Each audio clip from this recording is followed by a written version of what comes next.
So their idea is, well, we could do it ourselves. Let's get Ariel to teach us. All right. Ariel showed them. They know that it's just not sustainable. So now they understand. Now they still have to get videos done. Now they're going to pay me to do it.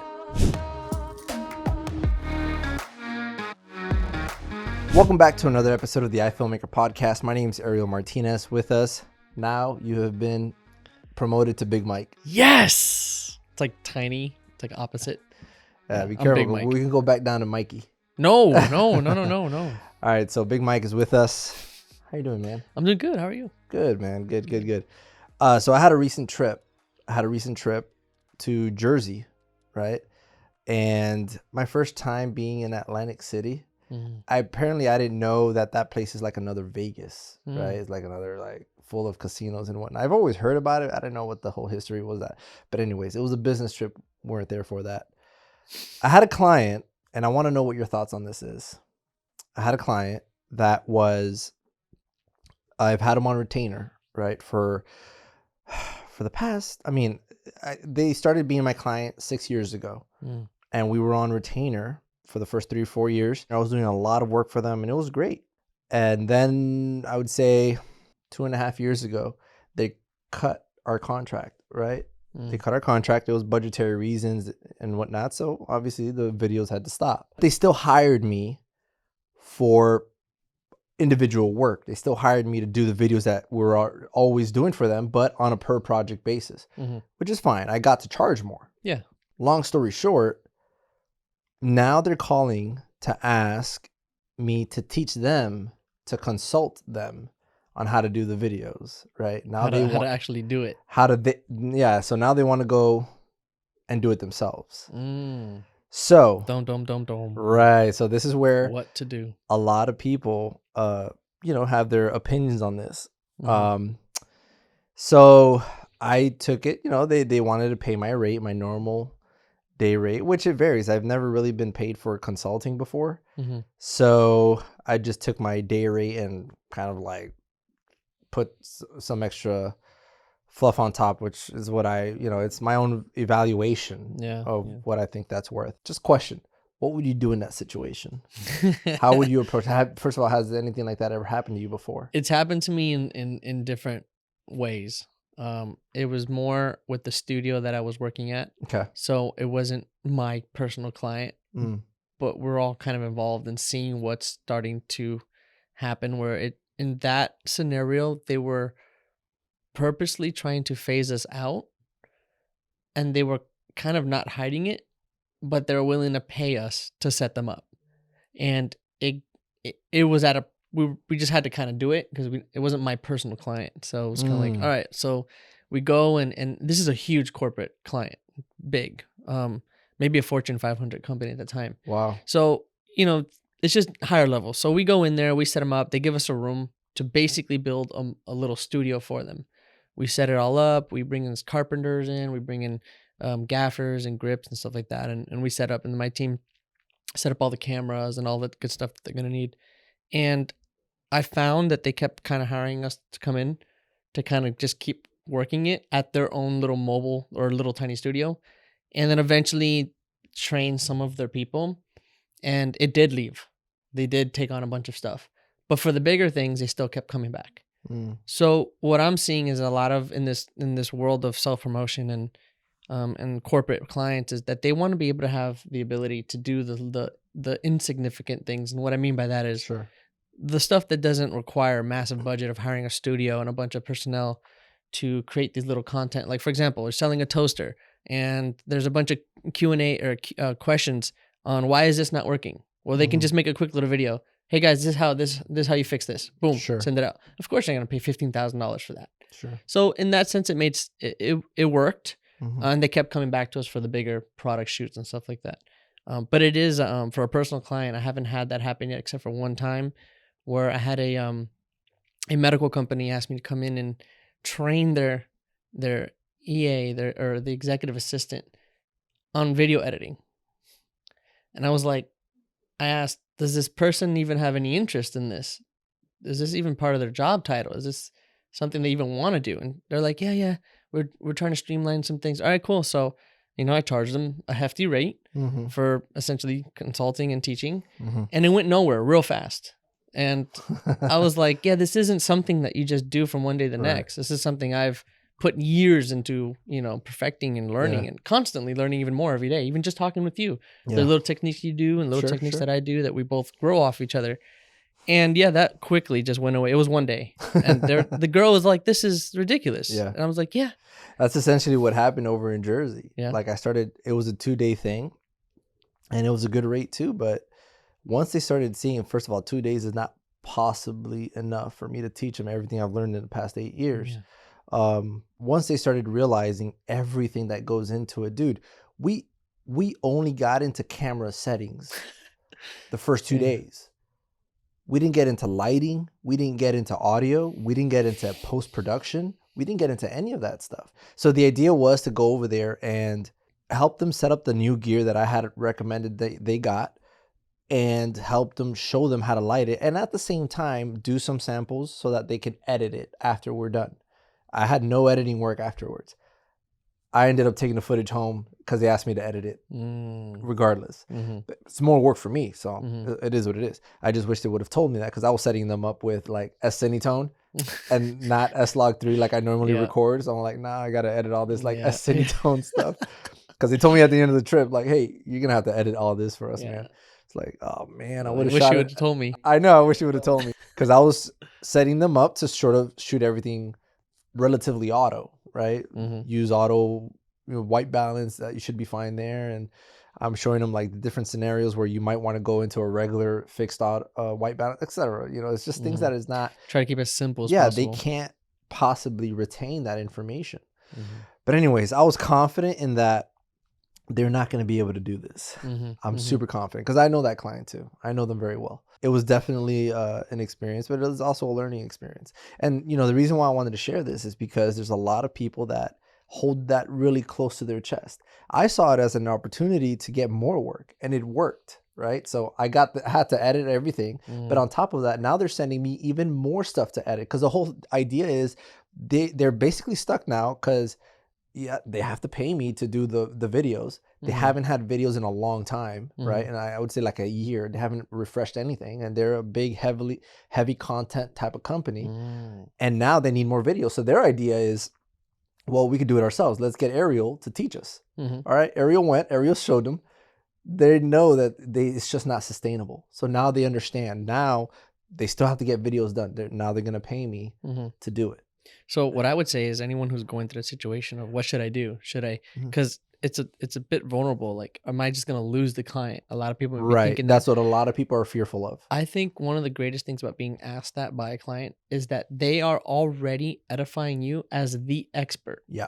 And if you say yes to this gig, where you're in a way possibly relinquishing the way that the scope of the project looks at the moment, where you're doing everything.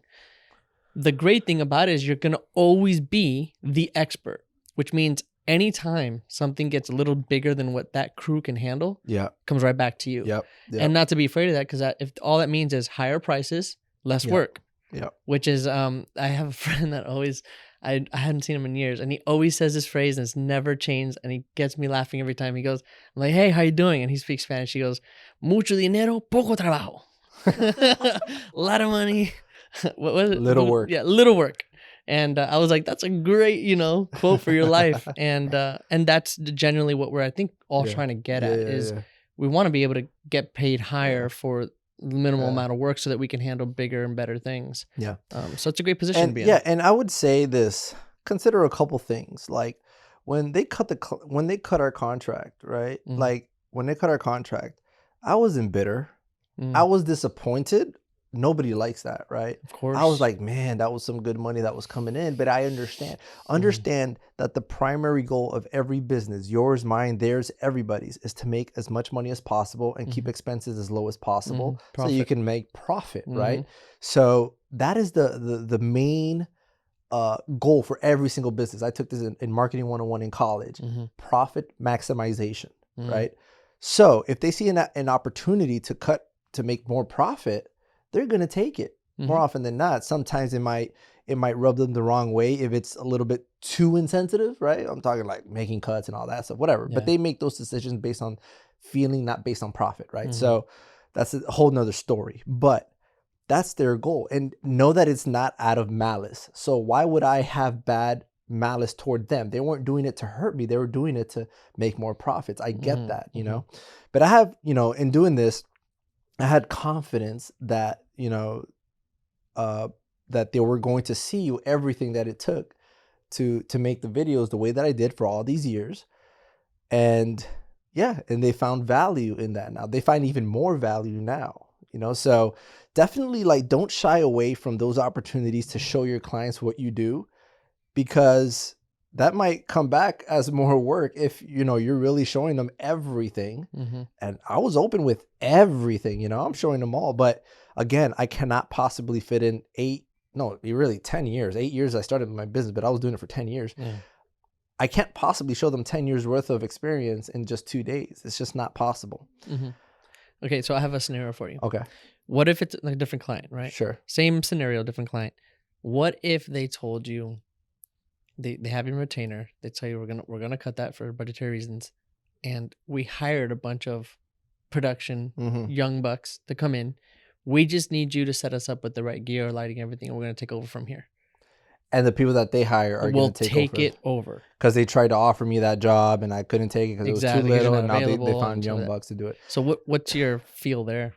So my feel there is my rate just went up like 10% or 20% or 50%, whatever it is. My rate just went up on that. You know, now I know that they're serious. They're going to continue to put, let's say they're going to take my retainer that they were paying me and they're going to put that all toward hiring somebody internal or hiring 2 people internal, whatever it is.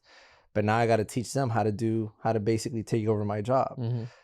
That's valuable. That's very valuable. So definitely I would put my rate up. I wouldn't say no, but my rate goes up. You're going to really feel that. You know what I mean?